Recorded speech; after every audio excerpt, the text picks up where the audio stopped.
మిత్రులకు అందరికీ ఉద్యమాభివందనాలు.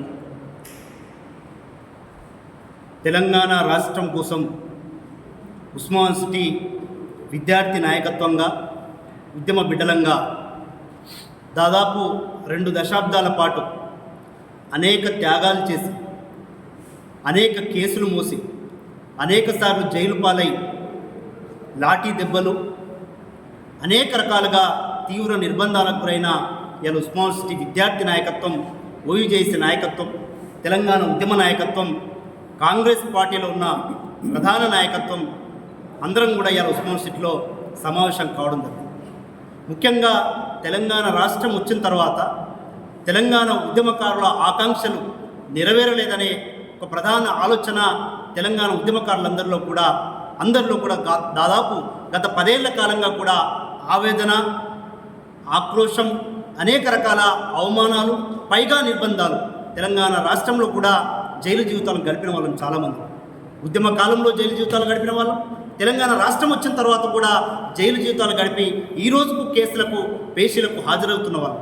ఇలా కాంగ్రెస్ పార్టీ గెలుపులో కాంగ్రెస్ పార్టీ ద్వారా ఈ రాష్ట్రంలో ఒక మార్పు రావాలని, దొరల గడీల పాలన బద్దలు కావాలని, తెలంగాణలో ఒక ప్రజాప్రభుత్వం ఏర్పడాలని చెప్పేసి అందరం కూడా ఎవరి శాయశక్తులంగా కాంగ్రెస్ పార్టీలో వివిధ పదవుల్లో ఉండి తెలంగాణ ఉద్యమకారులుగా, ఉస్మాన్ సిటీ విద్యార్థి నాయకులుగా కోరుకొని జిల్లాలలో, గ్రామీణ స్థాయిలలో కూడా, నియోజకవర్గాల స్థాయిలో అందరం కూడా కష్టపడి పనిచేసి ఈ ప్రజాప్రభుత్వం రావడంలో అత్యంత కీలక పాత్ర వహించడం వల్ల. కాబట్టి ఇలా ప్రభుత్వం వచ్చిన తర్వాత నిజంగా తెలంగాణ ఉద్యమకారుల ఆకాంక్షలు ఒక్కొక్కటిగా నెరవేరుతున్న క్రమం మనం చూస్తా ఉన్నాం. జూన్ 2వ తేదీన పెద్ద ఎత్తున తెలంగాణ ఉద్యమకారులకు రాష్ట్ర ముఖ్యమంత్రి గారు రేవంత్ రెడ్డి గారి ద్వారా ఆహ్వానం అందడాన్ని తెలంగాణ ఉద్యమకారులుగా అందరం సంతోషపడ్డాం. తెలంగాణ వచ్చిన 10 ఏళ్ల తర్వాత మొదటి ఆహ్వానం అది మాకు. తెలంగాణ రాష్ట్రం వచ్చిన తర్వాత నిరుద్యోగులందరూ కూడా అనేక సంవత్సరాలు చదువుతున్న నిరుద్యోగులు గంపెడు ఆశలతో ఉంటే ఒక్క గ్రూప్ 1 నోటిఫికేషన్ కూడా లేకుండా 10 ఏళ్ల కాలం గడిచిపోయింది. తెలంగాణ నిరుద్యోగ యువత, తెలంగాణ ఉద్యమకారులు అనేక మంది గ్రూప్ 1 ఆఫీసర్లు, గ్రూప్ 2 ఆఫీసర్లు కావాల్సిన వాళ్ళు వాళ్ళ వయసు కోల్పోయిన సందర్భం మనం చూసాం. కానీ ఈ రాష్ట్ర ప్రభుత్వం, ప్రజాప్రభుత్వం ఏర్పడిన తర్వాత గౌరవ ముఖ్యమంత్రి గారి నాయకత్వంలో, గౌరవ ఉప ముఖ్యమంత్రి గారు బట్టి విక్రమార్క గారి నాయకత్వంలో మళ్ళీ గ్రూప్ 1 నోటిఫికేషన్ విడుదల చేయడం జరిగింది.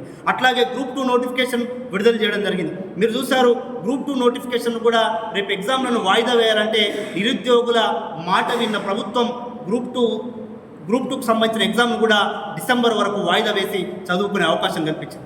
ఇట్లా ఏ రకంగా చూసినా కూడా జాబ్ క్యాలెండర్లను ప్రకటించి నిరుద్యోగుల పక్షాన ఈ తెలంగాణ ప్రభుత్వం నిలబడ్డది. తెలంగాణ రాష్ట్ర ప్రభుత్వం రావడంలో అత్యంత కీలక భూమిక 35 లక్షల మంది నిరుద్యోగులు అని చెప్పేసి గౌరవ ముఖ్యమంత్రి గారు అనేక సందర్భాల్లో చెప్పడం జరిగింది.